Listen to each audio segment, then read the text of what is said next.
मंच सजाया है। दिन भर बड़े चेहरों को आप देख पाएंगे। इस बीच उत्तर प्रदेश में मंत्री स्वाति सिंह अब से थोड़ी ही देर बाद इंडिया न्यूज के मंच पर आपको बोलती हुई नजर आएंगी। मेरे सहयोगी रोहित उनके साथ हैं। शुक्रिया सोनल, और आप सभी का स्वागत करता हूं मैं इंडिया न्यूज में। और इस सेशन की हम लोग शुरुआत करें, इससे पहले मैं आप सभी का आभार जाहिर करना चाहूंगा और इंडिया न्यूज के सभी दर्शकों को मैं बताना चाहूंगा कि आज इंडिया न्यूज सबसे बड़ा पॉलिटिकल कॉन्क्लेव मंच ही आयोजित कर रहा है। और इस वक्त मेरे साथ मंच पर मौजूद हैं उत्तर प्रदेश की महिला बाल विकास मंत्री स्वाति सिंह जी। और किसी परिचय की जरूरत नहीं है, स्वाति सिंह जी एक मजबूत महिला हैं, संघर्षशील महिला हैं और उनका संघर्ष देखा भी है। और संघर्ष की बदौलत ही स्वाति जी विधायक बनी और विधायक के बाद उनको मंत्री पद से नवाजा गया। स्वाति जी बहुत बहुत स्वागत है आपका। तो स्वाति जी, आपके जो विभाग है जो आप संभाल रही हैं उत्तर प्रदेश में, बहुत इंपॉर्टेंट विभाग है, क्योंकि महिलाओं का सशक्तिकरण कहते हैं कि जब तक महिलाएं सशक्त नहीं होंगी किसी भी देश में, न सिर्फ हिंदुस्तान में बल्कि किसी भी देश में, तो वो देश तरक्की नहीं कर सकता। तो उन्हीं महिलाओं को सशक्त करने की जिम्मेदारी एक बहुत इंपॉर्टेंट जिम्मेदारी है आपके विभाग के ऊपर। तो मैं आपके विभाग से शुरुआत करता हूं। पहली बार आप विधायक बनी, पहली बार आपको मंत्री बनाया गया, एक इंपॉर्टेंट मंत्रालय, एक इंपॉर्टेंट पोर्टफोलियो दिया गया। तो अब तक का जो आपका कार्यकाल रहा 5 साल में, कितना कर पाई हैं, क्या सोचा था और कितना कर पाई? देखिए, जिस सरकार का मैं हिस्सा हूं और जिस पार्टी से मैं आती हूं, महिला सशक्तिकरण की अगर हम बात करें तो शायद मैं अगर भारतीय जनता पार्टी में नहीं होती, या शायद अगर भारतीय जनता पार्टी मुझे महिला मोर्चा के अध्यक्ष नहीं बनाई होती, मुझे टिकट नहीं दी होती, मुझे मंत्री नहीं बनाई होती, तो एक बड़ा उदाहरण नहीं सेट हो पाता समाज के सामने। तो मात्र एक ऐसी पार्टी, भारतीय जनता मात्र एक ऐसी पार्टी है जो महिला सशक्तिकरण करती है। उसका दूसरा, मैं जिस सरकार का हिस्सा हूं, मैं धन्यवाद देती हूं माननीय योगी जी को कि सिर्फ मेरे पास महिला एवं बाल विकास विभाग है, लेकिन सिर्फ यही एक विभाग नहीं है उत्तर प्रदेश सरकार में जो महिलाओं और बच्चों का सशक्तिकरण कर रहा है। माननीय मुख्यमंत्री जी ने कोशिश किया कि हर विभाग से महिलाओं को जोड़कर उनका सशक्तिकरण किया जाए, उनको आर्थिक दृष्टि से मजबूत किया जाए। मेरे पास महिला एवं बाल विकास के अलावा इससे पहले मंडी भी था, मेरे पास बाढ़ भी रहा है, NRI भी रहा है। मैंने पूरी कोशिश की है कि जिस विश्वास के साथ मुझे मंत्रालय दिया गया, जिस विश्वास के साथ मुझे जो भी काम दिया गया, चाहे क्षेत्र का काम हो, चाहे मंत्रालय का काम हो, चाहे संगठन का काम हो, मैंने कोशिश किया कि उस विश्वास पर मैं खरी उतरूं। तो अगर मैं जानना चाहूं कि बतौर उपलब्धि आप क्या देखती हैं अपने डिपार्टमेंट में, तो आप कुछ पॉइंट्स गिनाना चाहेंगी मुझे? क्या उपलब्धि रही है आपके कुछ? जी प्लीज। मैं सभी विभागों की बात करूंगी क्योंकि लगभग 2.5 साल मेरे पास बाढ़ रहा, 2.5 साल मेरे पास NRI रहा, मंडी मेरे पास रही। बाढ़ में सिर्फ मैं अपना ही योगदान नहीं बोलूंगी, क्योंकि माननीय मुख्यमंत्री जी के गाइडलाइंस में हम लोगों ने काम किया, उनके मार्गदर्शन में हम लोगों ने काम किया जी। बाढ़ में पहले होता ये था कि स्टीयरिंग कमेटी जो बैठती थी वो मार्च में बैठती थी, और जब तक हम उसमें पैसा रिलीज करते थे योजनाओं के लिए, तब तक बारिश का समय, मानसून आ जाता था। तो शायद जो धरातल पर जो काम होना चाहिए था वो हो नहीं पाता था।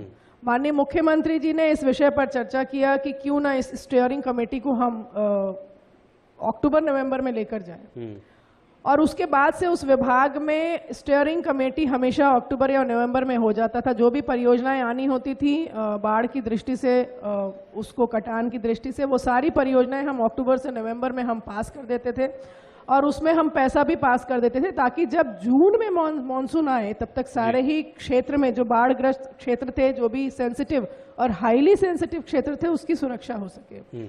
NRI का मुझे लगता है कि सभी ने उदाहरण देखा होगा कि उत्तर प्रदेश में जब 2019 में कुंभ मेला चल रहा था, उसी समय वाराणसी में प्रवासी भारतीय दिवस मनाया गया था, और ये भारतवर्ष का अब तक का सबसे बड़ा प्रवासी भारतीय दिवस मनाया गया। जनवरी 20, 21 और 22, 2019 में। और माननीय प्रधानमंत्री जी ने इस बात को कहा कि उत्तर प्रदेश में जब कुंभ का इतना बड़ा कार्यक्रम चल रहा है, यहीं बगल में प्रयागराज में और वाराणसी में, उसके पैरेलल एक इतना बड़ा कार्यक्रम, जब पूरी दुनिया से लोग, प्रवासी भारतीय पूरी दुनिया से भारतवर्ष में आए हुए हैं, ये किसी और प्रदेश में इतना बड़ा कार्यक्रम नहीं हो सकता है, उत्तर प्रदेश में ही हो सकता है। तो एनआरआई का इतना बड़ा योगदान रहा। वो सारी चीजें माननीय मुख्यमंत्री जी के मार्गदर्शन में हुआ। इसके अलावा मैं मंडी की भी बात करूंगी। मंडी में पैसों का बंदर बांट किया जाता था, लेकिन जब से उत्तर प्रदेश में योगी जी की सरकार आई, बंदर बांट बंद हो गया। जो लीकेजेस थे मंडी के, वो हम लोगों ने बंद किया। और मात्र 2017 में जब योगी जी की सरकार बनी तो उस समय 1200 करोड़ मंडी की आय थी। मात्र एक साल में हम लोगों ने उसको 300 करोड़ और बढ़ा करके 1500 करोड़ किया हमने। उसके नेक्स्ट एक साल में फिर हम लोगों ने 1800 करोड़ किया। तो एक वो जो इंक्रीजिंग ट्रेंड था लगभग 250-300 करोड़ का, ये किसी और सरकार में नहीं हुआ, इसी सरकार में हुआ। मैं महिला एवं बाल विकास की बात करूंगी। कोविड के टाइम में जब कई बच्चे जिनके माता पिता दोनों या दोनों में से कोई एक कोविड के कारण जिनका देहांत हो गया, माननीय मुख्यमंत्री जी के मार्गदर्शन में हम लोगों ने मुख्यमंत्री बाल सेवा योजना को लॉन्च किया, जिसमें ऐसे बच्चे जिनके माता पिता दोनों या दोनों में से किसी एक का देहांत हो गया, उन बच्चों को पढ़ाई लिखाई के लिए हम 4000 रुपए उनके अकाउंट में ट्रांसफर कर रहे थे। साथ ही साथ इस विषय पर भी चर्चा हुई कि कई ऐसे बच्चे थे जिनके पेरेंट्स दोनों या दोनों में से किसी एक की मृत्यु हुई किसी अन्य कारण से। उन बच्चों को भी हम लोग 2500 रुपए पर मंथ ट्रांसफर करते हैं उन बच्चों के अकाउंट में, ताकि उनको पढ़ने लिखने में कोई परेशानी ना हो। जो बच्चियां शादी योग्य हो गई थी उनके लिए हम लोगों ने 1,01,000 का प्रावधान रखा। जो बच्चे 9th क्लास या उसके ऊपर थे उन बच्चों को हम लोगों ने लैपटॉप दिया, ताकि क्योंकि ऑनलाइन क्लासेस चल रहे थे कोविड की वजह से, तो उनको समस्याएं ना आए। इसके अलावा माननीय मुख्यमंत्री जी ने, क्योंकि मैं स्वयं एक महिला हूं, एक बेटी की मां हूं, मैं समझ सकती हूं कि बेटियों की सुरक्षा, बेटियों को पढ़ाना, बेटियों को आगे बढ़ाना कितना आवश्यक है। माननीय मुख्यमंत्री जी ने कन्या सुमंगला योजना की शुरुआत की, जिसमें बेटी के जन्म से लेकर उसके आगे की पढ़ाई तक के लिए 6 अलग अलग स्टेजेस पर हम उस बच्चे के अकाउंट में पैसा ट्रांसफर करते हैं। साथ ही साथ मेरे ही विभाग से निराश्रित महिला पेंशन, जो विधवा महिलाएं हैं, उनको हम आज उत्तर प्रदेश में 31 लाख ऐसी निराश्रित महिलाएं हैं जिनको की सरकार 1000 रुपए पेंशन देने का काम कर रही है। तो ये सारी चीजें मेरे विभाग से संचालित होती हैं। इसके अलावा भारत सरकार की एक गाइडलाइन आई थी कोविड के टाइम में कि हर 15-15 दिन पर आंगनवाड़ी वर्कर्स जो है वो घर घर जाकर के बच्चों का राशन वितरण करेंगी। हम लोगों ने ड्राई राशन पर स्विच किए। उन बच्चों को हम ड्राई राशन हर 15-15 दिन पर कोविड के दौरान उनका राशन वितरण करते थे, उनके घर जाकर के आंगनवाड़ी वर्कर्स वितरण करती थी। साथ ही साथ माननीय मुख्यमंत्री जी ने मेरे ही विभाग से महिला बाल विकास से स्वयं सहायता समूह को उन्होंने जोड़ा खाद्यान्न के उठान के लिए, कि महिला सशक्तिकरण की जब हम बात करते हैं तो सिर्फ बात नहीं करेंगे। उन्होंने कोशिश किया कि हम हर विभाग से स्वयं सहायता समूह की महिलाओं को जोड़कर और उनको आर्थिक दृष्टि से हम मजबूत करें। ठीक, आपने महिला सुरक्षा की बात की, बहुत इंपॉर्टेंट इशू है महिला सुरक्षा को लेकर, और विपक्ष इस महिला सुरक्षा के मुद्दे को लेकर लगातार बीजेपी पर हमलावर भी है। वो हाथरस की घटना का जिक्र करते हैं, वो उन्नाव की घटना का जिक्र करते हैं, और जिस तरीके से उन घटनाओं को टैकल किया गया उस तरीके का वो जिक्र करते हैं, और कहते हैं कि बीजेपी के राज में महिलाएं, बच्चियां बिल्कुल भी सुरक्षित नहीं। देखिए, मैं आजकल तो लगभग डेली ही किसी ना किसी चैनल पर मैं बैठ रही हूँ, और चैनल के ही लोग बताते हैं कि उत्तर प्रदेश में सबसे ज्यादा महिलाएं अगर किसी सरकार में विश्वास रखती हैं तो वो योगी सरकार में रखती हैं, और 2017 में सबसे ज्यादा महिलाओं का वोट भारतीय जनता पार्टी को मिला। आप इस बात से ही समझ सकते हैं कि उत्तर प्रदेश या देश की महिलाओं का ज्यादा विश्वास किसमें है, किसमें वो अपना विश्वास, अगर वो सुरक्षित नहीं महसूस करती तो योगी और मोदी को वो वोट नहीं देती। बात अगर आप हाथरस की कर रहे हैं, उन्नाव की कर रहे हैं, तो क्या हाथरस और उन्नाव में उन लोगों ने कार्रवाई की क्या? माननीय मुख्यमंत्री जी ने कार्रवाई की और उसके बाद हम लोगों ने सीबीआई को सवाल उठाते हैं जिस तरीके से टैकल किया गया। मेरे कहने का मतलब है कि क्या थोड़ी और संवेदनशीलता बरती जा सकती थी? आप मुझे एक सवाल का जवाब दे दीजिए, क्या बिना जांच के आप किसी निष्कर्ष पर आ सकते हैं क्या? किसी को भी दोषी सिद्ध करने के लिए यह आवश्यक है कि उसके लिए जांच की जाए। आप बिना जांच किए किसी को भी दोषी नहीं बना सकते हैं। जब हम लोगों ने जांच किया और हमें लगा कि इसको सीबीआई को ट्रांसफर कर देना चाहिए, तो माननीय मुख्यमंत्री जी ने तत्काल उसको सीबीआई को ट्रांसफर किया। हम लोगों ने छुपाया नहीं, ना हम लोगों ने बचाने की कोशिश की। अगर दूसरी पार्टी के, अगर विपक्ष का कोई विधायक होता तो वो अपने विधायक को बचाते। हमारी पार्टी में चाहे कोई कितने भी बड़ी पोजीशन पर हो, माननीय मुख्यमंत्री जी किसी भी व्यक्ति को बचाने में विश्वास नहीं रखते हैं। अगर वो दोषी है तो उसके खिलाफ कार्रवाई करने में हम विश्वास रखते हैं। ठीक है, अभी प्रियंका गांधी जी भी हम देख रहे हैं बहुत ज़्यादा एक्टिव हैं उत्तर प्रदेश में और जगह जगह वो जा रही हैं। अभी उन्होंने एक नारा भी दिया है, लड़की हूँ लड़ सकती हूँ। वो कह रही हैं कि हम ही हैं जो अब लड़कियों के हाथ मजबूत करेंगे, महिलाओं के हाथ मजबूत करेंगे। बीजेपी ने तो हथियार छीन लिए थे, हम लड़कियों के हाथ मजबूत करेंगे ताकि अपने खुद को बचाने के लिए, खुद को आगे बढ़ाने के लिए वो लड़ सकते हैं। बीजेपी तो कमज़ोर कर रही है। जब उनकी सरकारें रहीं पहले, तब वो लड़कियों की लड़ाई क्यों नहीं लड़ी? अगर तब कांग्रेस लड़कियों की लड़ाई लड़ती तो आज माननीय प्रधानमंत्री जी को बेटी बचाओ बेटी पढ़ाओ जैसे अभियान की शुरुआत नहीं करनी पड़ती। अगर तब कांग्रेस बेटियों की लड़ाई लड़ती तो आज माननीय मुख्यमंत्री जी को कन्या सुमंगला योजना की शुरुआत नहीं करनी पड़ती। अगर तब कांग्रेस उनकी लड़ाई लड़ती तो आज माननीय मुख्यमंत्री जी को मुख्यमंत्री सामूहिक विवाह योजना की शुरुआत नहीं करनी पड़ती। अगर तब कांग्रेस उनकी लड़ाई लड़ती तो माननीय प्रधानमंत्री जी को शौचालय का निर्माण नहीं करना पड़ता कि आजादी के 70 साल के बाद भी भारतवर्ष में घर घर में शौचालय नहीं है। ये हमें बनाना पड़ रहा है शौचालय, और उसके बाद हमें बताना पड़ रहा है कि शौच खुले में आप शौच के लिए मत जाइए, आप घरों में जो शौचालय बना वहां पर शौच के लिए जाइए ताकि आपकी बेटियां सुरक्षित रहेंगी। वो अस्मिता से जुड़ा हुआ डिसीजन है। अगर आज कांग्रेस की ही देन है कि हमारे देश में आज कितने सारे लोग हैं जो बिना घरों के, करोड़ों लोग हैं जो बिना घर के रह रहे हैं, उसको घर देने का काम अगर कोई कर रहा है तो हमारे प्रधानमंत्री माननीय मोदी जी कर रहे हैं। ये कांग्रेस की देन है कि भारतवर्ष इतना पीछे चला गया। क्यों सिर्फ बेटियों की लड़ाई लड़ने की बात कर रही है? सबकी लड़ाई लड़े ना। वो लड़की हूं लड़ सकती हूं, लेकिन जब उन्हीं के पार्टी का कोई एमएलए गलत और अभद्र टिप्पणी करता है बेटियों के लिए तो उस पर उन्हें जवाब देना नहीं आता है। तो जब उन्हीं की पार्टी में नसीमुद्दीन सिद्दीकी को लिया जाता है जिसने बेटी के लिए गलत अपशब्दों का प्रयोग किया है, तब वो लड़की की लड़ाई नहीं लड़ती। तो मतलब ये आप कह रहे हैं कि सिर्फ जुमला है, कहने की बातें हैं प्रियंका गांधी जो बिल्कुल जुमला है। वो ये सोचती हैं कि उत्तर किसी और प्रदेश में क्यों नहीं जा रही हैं। उन्होंने कहीं ना कहीं उत्तर प्रदेश की आधी आबादी को यह समझ रखा है कि शायद ये जागरूक नहीं है, लेकिन मैं बता दूं उत्तर प्रदेश की आधी आबादी जितना जागरूक है, उनके किसी भी प्रदेश में जहां उनकी सरकार है वहां का कोई भी व्यक्ति इतना जागरूक नहीं होगा। आज भारतवर्ष की एक एक बेटी, एक एक महिला इतनी जागरूक हो गई है कि वो पूरे देश में कांग्रेस को जवाब देने के लिए तैयार है। वो तो कई बार गिनाती भी हैं कि देखिए हमने इंदिरा गांधी को प्रधानमंत्री बनाया, इंदिरा गांधी जी प्रधानमंत्री बनी, पहली लोकसभा अध्यक्ष महिला कांग्रेस के टाइम में रही, पहली महिला राष्ट्रपति प्रतिभा पाटिल को उन्होंने बनाया, अपनी माता जी का नाम गिनाती हैं सोनिया गांधी। तो कह रहे हैं कि देखिए कांग्रेस के टाइम में हमने कितना महिलाओं को प्रमोट किया, महिलाओं को कितने मौके दिए।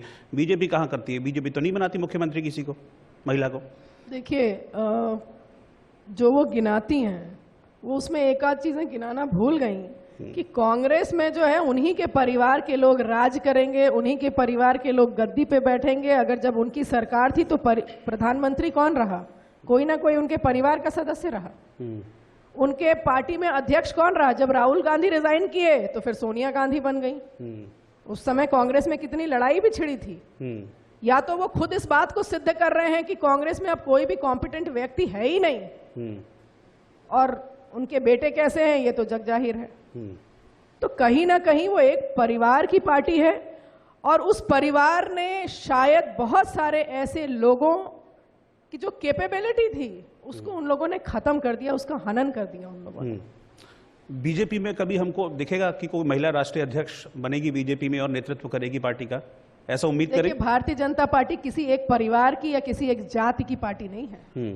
मैं आपको बताना चाहूंगी कि माननीय अमित शाह जी हमारे बूथ अध्यक्ष थे और वो राष्ट्रीय अध्यक्ष भी बने।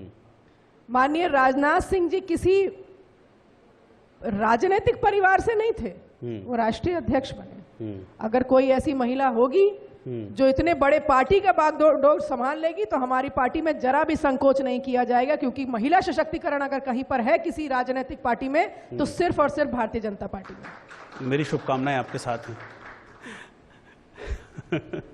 अच्छा, पार्टी के साथ रखिए अपनी शुभकामनाएं। मैं नहीं, मेरे साथ मंच पर जो भी बैठेगा मैं उसको शुभकामनाएं दूंगा। मैं न्यूट्रल आदमी हूं बिल्कुल। लेकिन अब मैं आ रहा हूं, जो प्रियंका गांधी ने कहा है कि हम अपनी पार्टी में 40% जो महिलाएं हैं उनको हम टिकट देंगे, और इस तरीके से हम महिलाओं के हाथ मजबूत करेंगे ताकि महिलाएं आएँ, पॉलिटिक्स में आएँ और एक्टिव पॉलिटिक्स में हिस्सा लें और सीखें, आगे बढ़ें। इस पर आपकी क्या राय? देखिए, कांग्रेस कोई नई पार्टी तो नहीं है, बहुत पुरानी पार्टी है, नेशनल पार्टी है। इन्हें आज इतने सालों के बाद ये बात क्यों याद आ रही है कि हमें 40% महिलाओं को टिकट देना चाहिए, और ये बात सिर्फ उत्तर प्रदेश में इस बात को क्यों बोला जा रहा है? वो तो पूरे, मैंने कहा नेशनल पार्टी है, पूरे देश में इस तरह की बात करें, सारे ही प्रदेशों में जहां जहां चुनाव है वहां पर 40% महिलाओं के लिए रिजर्वेशन, जो टिकट का रिजर्वेशन है, उसकी बात क्यों नहीं कर रही है? इसका मतलब कहीं ना कहीं वो जिस प्रदेश में जाते हैं उस प्रदेश में सोचते हैं कि चलो यहाँ पर ये जुमला फेंक दो तो शायद काम आ जाए, वहां वो जुमला फेंक दो तो शायद काम आ जाए। कहीं मंदिर मंदिर घूमने लगते हैं लोग, कभी कभी महिलाओं की बात करते हैं कि महिलाओं को हम टिकट देंगे। इसमें कोई बुराई तो नहीं है, लेकिन कोई बुराई नहीं है, लेकिन आप देख लीजिए कि आज अगर हम सदन में बैठते हैं, उत्तर प्रदेश की सदन में अगर हम बैठ रहे हैं, विधानसभा में बैठते हैं, तो वहां भारतीय जनता पार्टी की कितनी महिला विधायक है वो देख लीजिए, और कांग्रेस की कितनी महिला विधायक है। और कांग्रेस में अगर महिलाएं सुरक्षित महसूस करती तो एक कांग्रेस की विधायक भारतीय जनता पार्टी को ज्वाइन नहीं करती। तो कहीं ना कहीं महिलाएं जो कांग्रेस में जो भी इक्की दिक्की महिलाएं हैं वो ये जान रही हैं, इस बात को मान रही हैं कि उनकी कोई सुरक्षा उस पार्टी में नहीं है, उन्हें कोई सिक्योरिटी नहीं मिलना है इन एनी टर्म्स, चाहे वो टिकट के मामले में हो चाहे संगठन के मामले में हो, उन्हें नहीं मिलना है। और जब 40% आप टिकट के रिजर्वेशन की बात करती हैं तो क्या आपकी पार्टी में 40% महिलाओं का प्रतिनिधित्व है क्या? नहीं, लेकिन प्रियंका गांधी ने ये बात छेड़ के क्या एक नए मुद्दे को जन्म दे दिया है उत्तर प्रदेश की राजनीति में? ये दूसरी राजनीतिक पार्टियों के लिए हो सकता है कि नए मुद्दे को उन्होंने जन्म दिया होगा, ये भारतीय जनता पार्टी में नहीं है। अच्छा, मेरे पास एक डेटा है स्वाति जी, और ये डेटा कहता है कि देखिए आपकी पार्टी है जिसमें सबसे ज़्यादा महिला विधायक हैं इस समय, इसमें कोई डाउट नहीं है, लेकिन टिकट देने के मामले में आपकी पार्टी पीछे रही है। ये डेटा 2017 का है, ये कहता है कि 40 MLA हैं महिला अभी विधानसभा में, और इनमें समाजवादी पार्टी और बीएसपी ने 8% महिलाओं को टिकट दिए थे जब टिकट वितरण हो रहा था, कांग्रेस ने 4% और बीजेपी ने 3%। वो अलग बात है कि जीत के आपकी पार्टी में ज़्यादा है, लेकिन टिकट देने के मामले में वो लोग आपसे बाजी मार गए थे।